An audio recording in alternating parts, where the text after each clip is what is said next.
नमस्कार, बहुत स्वागत है आपका बड़ी खबर में और मैं हूं आपके साथ चेतन पाठक। इस बुलेटिन में हम बात करेंगे दिन की 4 बड़ी खबरों की। पहली खबर माफिया अतीक अहमद से जुड़ी है, जहां देर रात अतीक अहमद और उसके भाई अशरफ की गोली मारकर हत्या कर दी गई।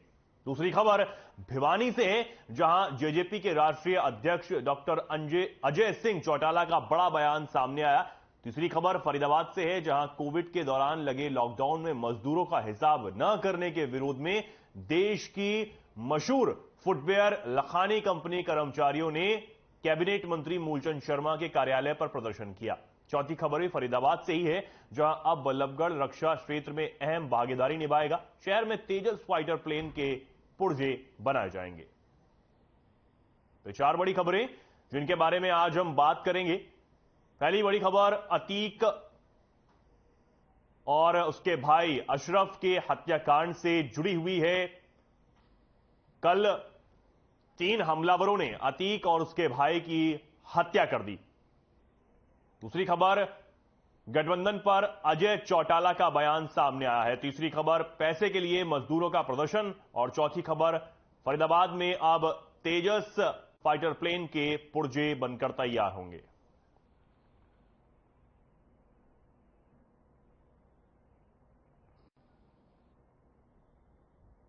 तो ये 4 बड़ी खबरें जिनके बारे में आज हम एक एक कर बात करेंगे।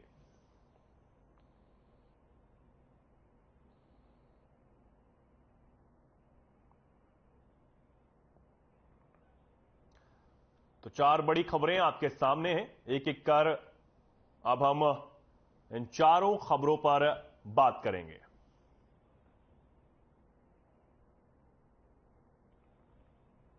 ये 4 तस्वीरें आप देख सकते हैं, ये 4 खबरें हैं जिनके बारे में अब हम एक एक कर बात करने वाले हैं।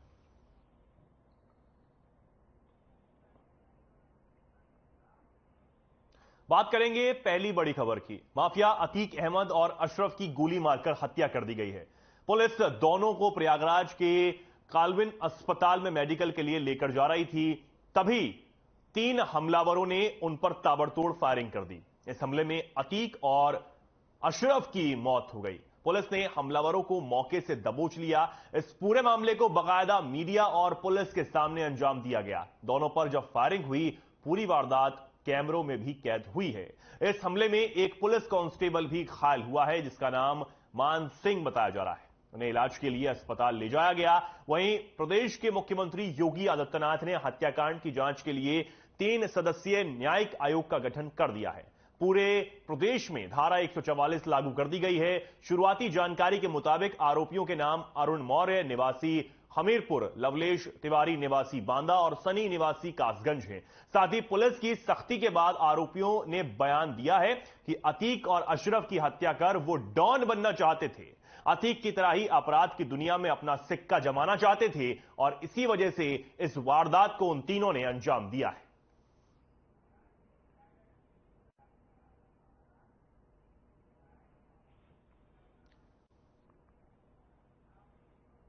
और इस खबर पर चर्चा के लिए हमारे साथ महाराज सिंह रिटायर्ड एसपी जुड़े हैं। सर, बहुत स्वागत है आपका।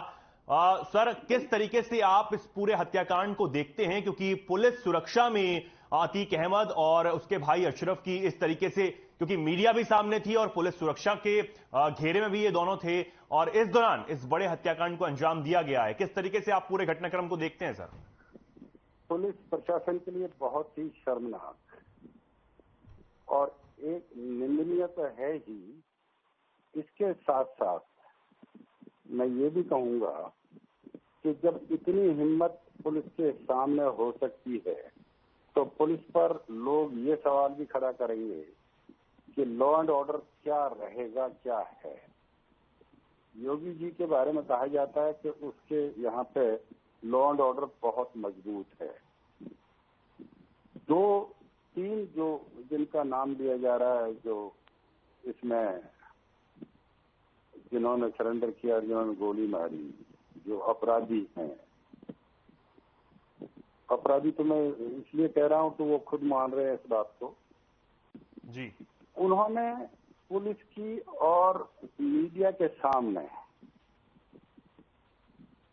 जबकि बहुत ही ये जो थे अतीक और उसके भाई बहुत मतलब एक तरह से सरगना ही रहे अपने टाइम के, जिस तरह का भी क्राइम करते रहे, और उनको पुलिस घेरे में ले जाया जा रहा था, वहां उनको मार के ताबड़तोड़ गोली चला के मार दिया। पुलिस ने क्या किया,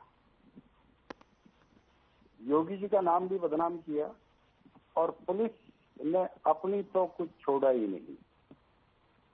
जी, मैं उसमें कि किस तरह हुआ क्या हुआ, मेरी पहला रिएक्शन तो यही है कि पुलिस क्या कर रही थी, इतना नेग्लिजेंट पुलिस हो सकती है कि आज तो उसकी मौजूदगी में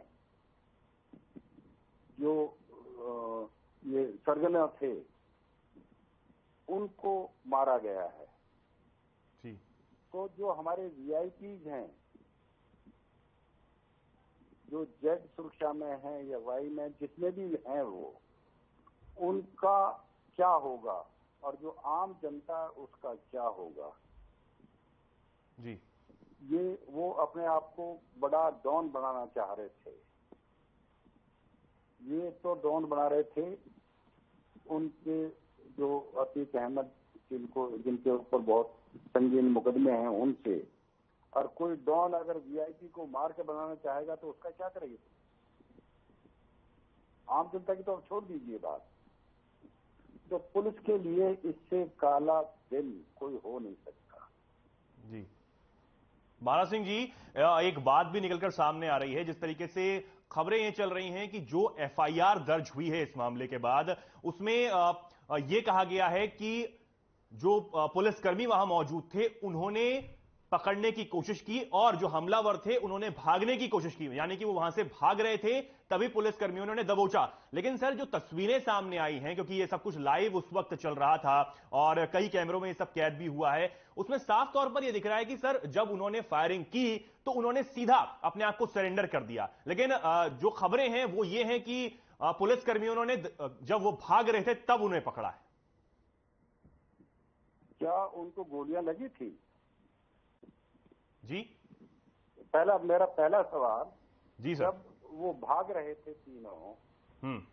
तो पुलिस की गोलियां उनको लगी क्या? नहीं लगी।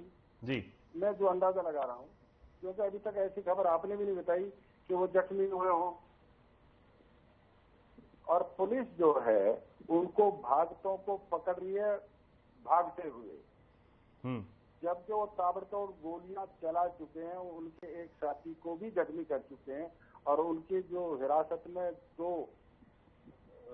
वो थे अपना अपराधी थे जी, उनको वो मार ही चुके हैं। उसके बाद भी पुलिस ये हिम्मत कर रही है बगैर गोली चलाए, बगैर उनको जख्मी किए, कि भाग के पकड़ने की कोशिश कर रही है, जैसा आप बता रहे हैं। जी, तो ये क्या हजम होने वाली बात है?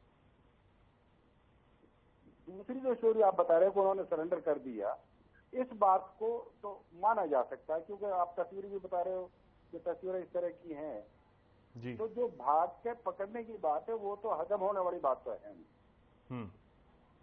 मतलब पुलिस जो ट्रेनिंग करती है वेपन की, जी, वो उनको जख्मी भी नहीं कर पाई और भाग के पकड़ भी रही है, और अपने आप को खतरे में भी डाल रही है। जो आदमी गोली मार के भाग रहे हैं, जी, उनसे ये कैसे वो सोचा जा सकता है कि वो जो भाग के उनको पकड़ना चाहते हैं उन पर गोली नहीं चलाएंगे, जबकि एक पुलिस वाले को भी जख्मी कर चुके हैं वो। जी। और सर, 17 पुलिसकर्मियों को अब उन पर कार्रवाई हुई है, सस्पेंड कर दिया गया। नहीं, वो तो चलो एक अलग बात है, उसका तो वो तो मैं टेक्निकल बातों में नहीं जाना चाहता। जी, मैं तो इस बात पे है कि पुलिस की हिरासत में उनको गोलियों से भून के मार डाला गया। जी दूसरी सर। बात ये देखिए आप कि जो अपराधी इस तरह के होते हैं, जो मतलब ये अतीक का और उनका नाम बहुत कुख्यात तरीके से लिया जाता है, उनके नजदीक लोगों को आने दिया जाना भी सवाल खड़े करता है। जी सर। आम हालात में भी अपराधी को भी बचाने की कोशिश की जाती है। आपने देखा होगा जब ले जाते हैं तो अब खासतौर से आजकल के जमाने में वो आर्म्ड उसमें लेके जाते हैं प्रोडक्शन में। जी मारा सिंह जी, मैं अब ये भी जानना चाहूंगा कि किस तरीके का, क्योंकि प्रयागराज में ये सब पूरा हत्याकांड किया गया है और कोर्ट के आदेश के बाद जो अतीक अहमद था उसको साबरमती जेल में बंद किया गया था, हालांकि उसे कोर्ट में पेश के लिए यहां लाया गया था, तो क्या अब क्या जिम्मेदारियां जो हैं वो प्रयागराज पुलिस की यहां बनती थी और अब इसके बाद क्या कुछ जो प्रेशर है वो पुलिस पर रहने वाला है? देखिए, सबसे बड़ी बात जो अब लोगों के रिएक्शन जो आप बता रहे हैं, ये भी पुलिस प्रशासन पे ही सवाल उठेंगे। और जिनकी कस्टडी में वो जा रहे थे, जिन्होंने जो जो उनको ले जाने के लिए भेजा था कि इनका मेडिकल कराया जाना है, अब सबसे बड़ी बात, ये तीनों आदमी जो हैं ये इकट्ठे हुए, इनको ये बात कहां से पता चली कि अब मेडिकल के लिए वो जा रहे हैं जी, और कहां किस जगह पे वो आएंगे, किस टाइम आएंगे। अब टाइम फिक्स होना कि यहाँ इसी टाइम आएंगे, वो हथियारबंद जो वो थे, ये तीनों जो हैं, ये तीनों के तीनों हथियारबंद वहां पे अपने आप को छुपाए हुए भी थे लोगों की नजर से भी। जहां ये हुआ है कांड, वहां पे छुपाए हुए थे ना जी। उनको कितने टाइम से वहां पे थे वो, उनको ये कैसे पता था कि अभी लेकर आएंगे वो? तो सवाल तो बहुत उठेंगे। लेकिन मैं तो कुल मिला के ये कह रहा हूं कि योगी के राज में जहां लोग भी ये कहते हैं कि ऐसा वो जो है वहां पे बहुत लॉ एंड ऑर्डर अच्छा है। ठीक है सर। वो कैसा अच्छा है? ठीक है, बहुत धन्यवाद सर आपका हमारे साथ जुड़ने के लिए और इस पूरे मुद्दे पर चर्चा करने के लिए। आगे बढ़ेंगे। जेजेपी के राष्ट्रीय अध्यक्ष डॉक्टर अजय सिंह चौटाला का बड़ा बयान सामने आया है। आपको बता दें कि गठबंधन को लेकर उठे सवालों पर उन्होंने वीरेंद्र सिंह पर जमकर निशाना साधते हुए कहा कि वीरेंद्र सिंह ना तो पार्टी के पदाधिकारी हैं ना कुछ और। साथ ही उन्होंने यह भी कहा कि एमपी एमएलए तो न जाने कितने हैं, उन्हें कोई नहीं पूछता। गठबंधन लगातार जारी है और 5 साल तक जारी रहेगा। उन्होंने चौधरी वीरेंद्र सिंह को आड़े हाथों लेते हुए यह भी कहा कि वीरेंद्र जेजेपी बीजेपी गठबंधन पर किस मकसद से सवाल उठा रहे हैं, पहले वो ये बताएं कि वो कौन हैं। आपको बता दें कि भिवानी में अंबेडकर जयंती समारोह में शिरकत करने से पहले देवीलाल सदन में कार्यकर्ताओं से मिलने पहुंचे अजय चौटाला ने चुटेले अंदाज में मीडिया के सवालों का जवाब दिया। जब उनसे चौधरी वीरेंद्र सिंह के गठबंधन को लेकर की जा रही टिप्पणियों पर सवाल किया गया तो उन्होंने वीरेंद्र सिंह की हैसियत पर ही सवाल खड़े कर दिए। वहीं उन्होंने गठबंधन के बारे में सवाल पूछे जाने पर कहा कि 3.5 साल से गठबंधन धड़ल्ले से चल रहा है और 5 साल तक ऐसे ही चलेगा।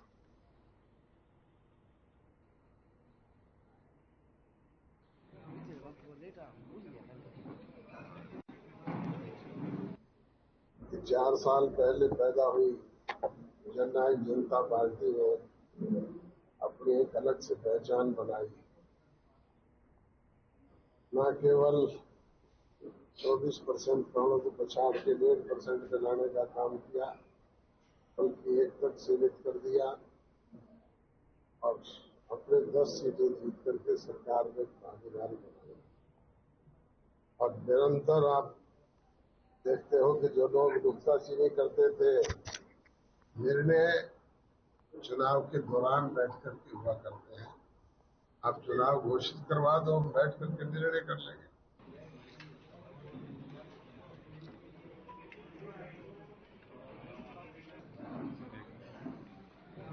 डॉक्टर अजय सिंह चौटाला का बड़ा बयान सामने आया है।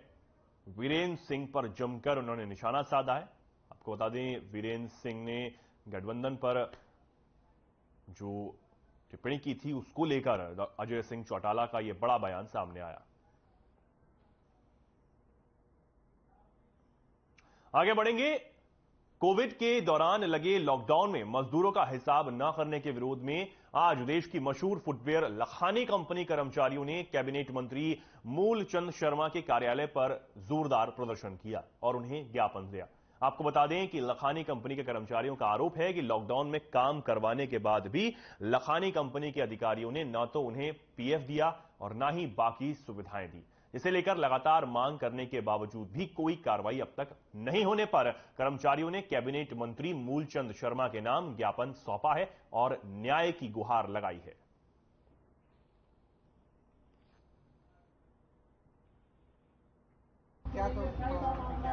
देखिए, क्रांतिकारी मजदूर मोर्चा से कुछ लोग आए हैं। इन्होंने किसी निजी कंपनी पर कुछ आरोप लगाए हैं कि उन्होंने पीएफ वगैरह जमा नहीं कराया है। तो उस कंपनी के खिलाफ कुछ लोग हैं जो 10-12 साल से वो लोग आरोप लगा रहे हैं कि हमें ना तो पीएफ जमा हुआ है, हमारा वेतन काटा जा रहा है, कुछ लोगों को महीने से सैलरी नहीं मिल रही है। तो उसी विषय पर इन लोगों ने अपना ज्ञापन दिया है माननीय मंत्री जी को, और माननीय मंत्री जी कुछ प्रोग्रामों में व्यस्त है, तो उनके एवज में मैंने ये ज्ञापन लिया है। तो अब देखते हैं, इस ज्ञापन को एक बार कार्रवाई करते हैं, माननीय मंत्री जी के संज्ञान में लेके आएंगे। कारण यह सर, हमने लॉकडाउन में आई आर्थिक तंगी के कारण हिसाब लिया कंपनी से 2021 में, और कंपनी ने ना ही हमारा अभी तक हिसाब दिया है, ना ही पीएफ भर रही है। हिसाब तो दिया ही नहीं, और ऊपर से पीएफ भी हमारा ओवरलैप्स हो जा रहा है, हम एडवांस भी नहीं निकाल पा रहे हैं, अपना पैसा नहीं निकाल पा रहे। लखानी अरमान केसी लखानी ग्रुप है, तो आज तक वो कुछ भी नहीं दे रहे हमको, और जो अंदर काम करने वाले थे उनको भी बहुत प्रताड़ित करके ये कहा कि अपना रिजाइन दो और हम आपका हिसाब देंगे। उनको भी बड़ी मुश्किल से पीडीसी चेक दिए जा रहे हैं, वो भी 4-6 महीने की आगे की डेट डाल के। वो 2.5 साल से हिसाब नहीं मिल रहा। 2021 को रिजाइन दिए बैठे हम लोग। कौन सी company? Lakhani, plant number 266, sector 24। हाँ, तो 2.5 साल से तारीख पे तारीख दी जा रही है, बाकी कोई सुनवाई नहीं हो रही है। मालिक क्या कहता है? मालिक ये कह रहा है, पहले 31 मार्च से बोला, फिर 5 तारीख को बुलाया, अब 30 अप्रैल का दे दिया। और जब अंदर वालों को ही चेक नहीं मिल पा रही तो बाहर वालों को कहाँ से मिलेंगी? क्या उम्मीद रखें?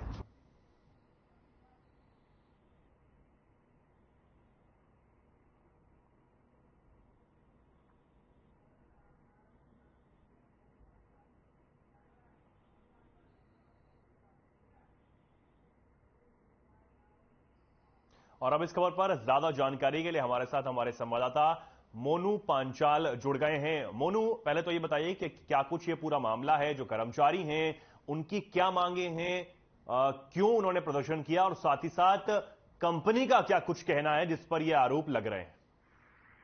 क्योंकि क्षेत्र में आपको बता दूं, फैजाबाद की एक जो बात की जाए तो लखानी ग्रुप बहुत बड़ा जो फुटवेयर का काम करता है। जिस तरीके से जो ग्रामीण की एक लखानी कंपनी जो है अपनी पार्टी बन की लगातार जो है ये सुर्खियों में बनी रहती है, क्योंकि जिस तरीके से कर्मचारी जो इस कंपनी के हैं वो लगातार जो है उनको परेशान किया जाता है, पराजित किया जाता है। लेकिन हर बार की तरह जो है इस बार भी जो है लॉकडाउन के चलते जो है, आर्थिक तंगी के चलते जो है कुछ कर्मचारियों ने जो है अपना जो है रिजाइन दे दिया था। लेकिन कुछ कंपनी जो मैनेजमेंट है उन्होंने कुछ कर्मचारियों को रिजाइन देने को लेकर के मजबूर किया गया। लेकिन जिस तरीके से उन्होंने जो रिजाइन दिया है तो जो है हिसाब था वो नहीं मिल पाया है। लगातार जो है चक्कर काट रहे 2021 में जो है इन्होंने रिजाइन दिया था, जिसके चलते जो है अभी तक इनको हिसाब कंपनी की तरफ से लगातार डेट पे डेट दी जाती है, और एक कर्मचारी नहीं बल्कि 300 कर्मचारियों को जो है इस कंपनी ने बाहर निकाल दिया, और अभी तक उन कर्मचारियों की कोई सुन और कोई किसी तरीके की कोई सुविधा या हिसाब अब तक इस कंपनी की तरफ से नहीं दिया गया है। लगातार जो है कर्मचारी है वो सीएम विंडो एप्लीकेशन जो है थाने में लगातार जो है हर विभाग को जो है चक्कर काट रहे हो, लगातार इस कंपनी से कह रहे हैं कि हमारा हिसाब दिया जाए, और जो हिसाब नहीं मिलता तो लगातार जो है ये और भी एप्लीकेशन लेकर आज जो है परिवहन मंत्री है मूलचंद शर्मा आज यहाँ पर पहुंचे, उन्होंने ज्ञापन दिया। मोनू, कंपनी की तरफ से कोई बयान सामने आया हो, क्योंकि ये बड़ा मुद्दा है कर्मचारियों पर, कर्मचारियों को जो पीएफ है वो लटका हुआ है, उनकी जो मांग है वो नहीं की गई और सुविधाएं उनको नहीं दी गई। ये लॉकडाउन से ये सब चला आ रहा है, जब सब लोग परेशान थे, तो कंपनी का कोई बयान सामने आया है? जी बिल्कुल, कंपनी की तरफ से अभी तक कोई बयान नहीं आया। सिर्फ कंपनी की जो मैनेजमेंट की तरफ से जो बताया गया है वो सिर्फ डेट पे डेट बताई जा रही है, क्योंकि अभी जो है 15 जो है 5 की अप्रैल की जो मार्च की जो है डेट की थी, लेकिन अब की बात की जाए तो 20 तारीख की जो है डेट की गई है 20 अप्रैल को हिसाब देने की।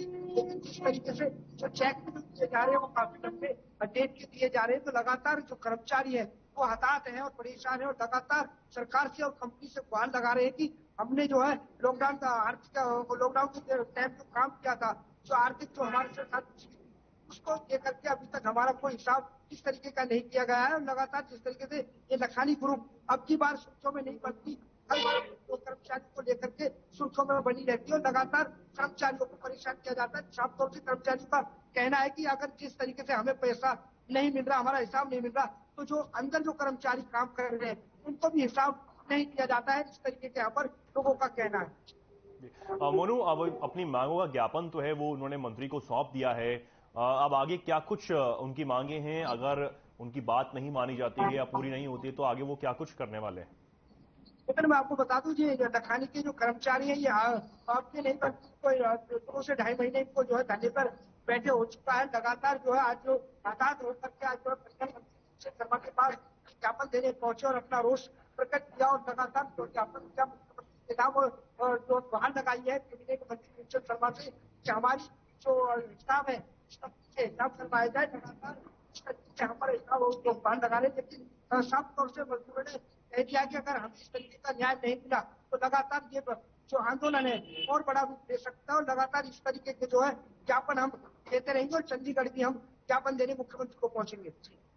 मोनू, कितने लोग होंगे ये कर्मचारी, कितने संख्या में हैं जिनके साथ ये सब हुआ है, ये जो आरोप लगा रहे हैं?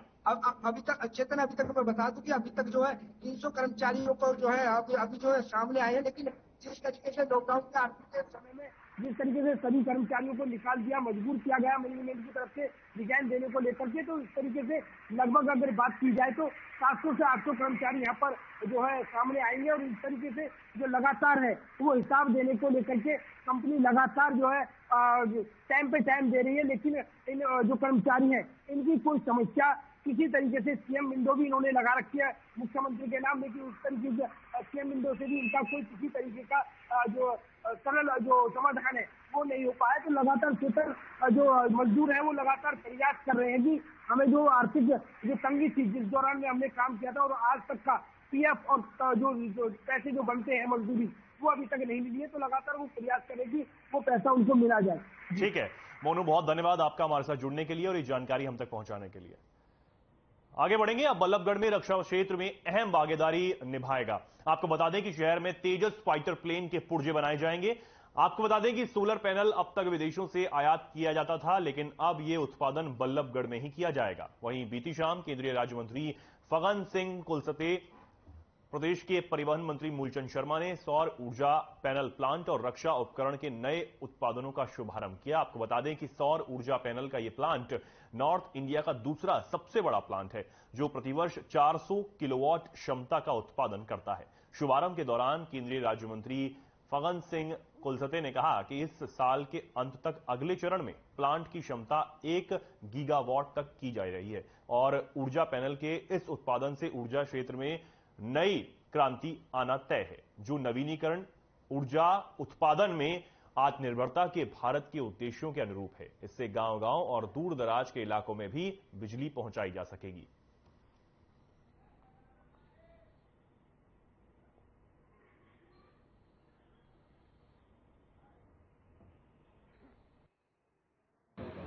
और पेंट हाउस की हम सबसे बड़ी उपलब्धि मानते हैं। एक स्वतंत्रता सेनानी ने 1946 में इसकी नींव रखी थी और सारा पेंट हाउस का पहले भी नाम था। और मोदी जी की जो क्रांति है, जो पॉल्यूशन फ्री करना है, एनजीटी का भी एनसीआर में सबसे ज़्यादा प्रभाव पड़ता है। जो हमारा सोलर पैनल का जो ये यूनिट है, क्योंकि ये पूरे रूरल से और इससे इसका सीधा संबंध है और इसलिए मुझे जब इसकी जानकारी प्राप्त हुई, क्योंकि आज छुट्टी का भी दिन था, तो इसी दृष्टि से क्योंकि नज़दीक दिल्ली से लगा हुआ है और इस नाते क्योंकि ये बहुत इस समय रूरल क्षेत्र के अंदर अनेक यूनिटों के अंदर बड़े बड़े संस्थानों में इस सोलर पैनल का बहुत बड़ा इस समय महत्व और प्रतिदिन आज इसकी रिक्वायरमेंट भी बढ़ रही है। तो इस समय जैसे अभी बताया गया कि इस पूरे नॉर्थ इंडिया के अंदर ये चौथा यूनिट है। इसे लगातार इस क्षेत्र में अभी और इसको लेकर ये कि सस्ता बिजली का काम होता है और प्रधानमंत्री जी की बहुत। तो फिलहाल के लिए खबरों में इतना ही। नमस्कार।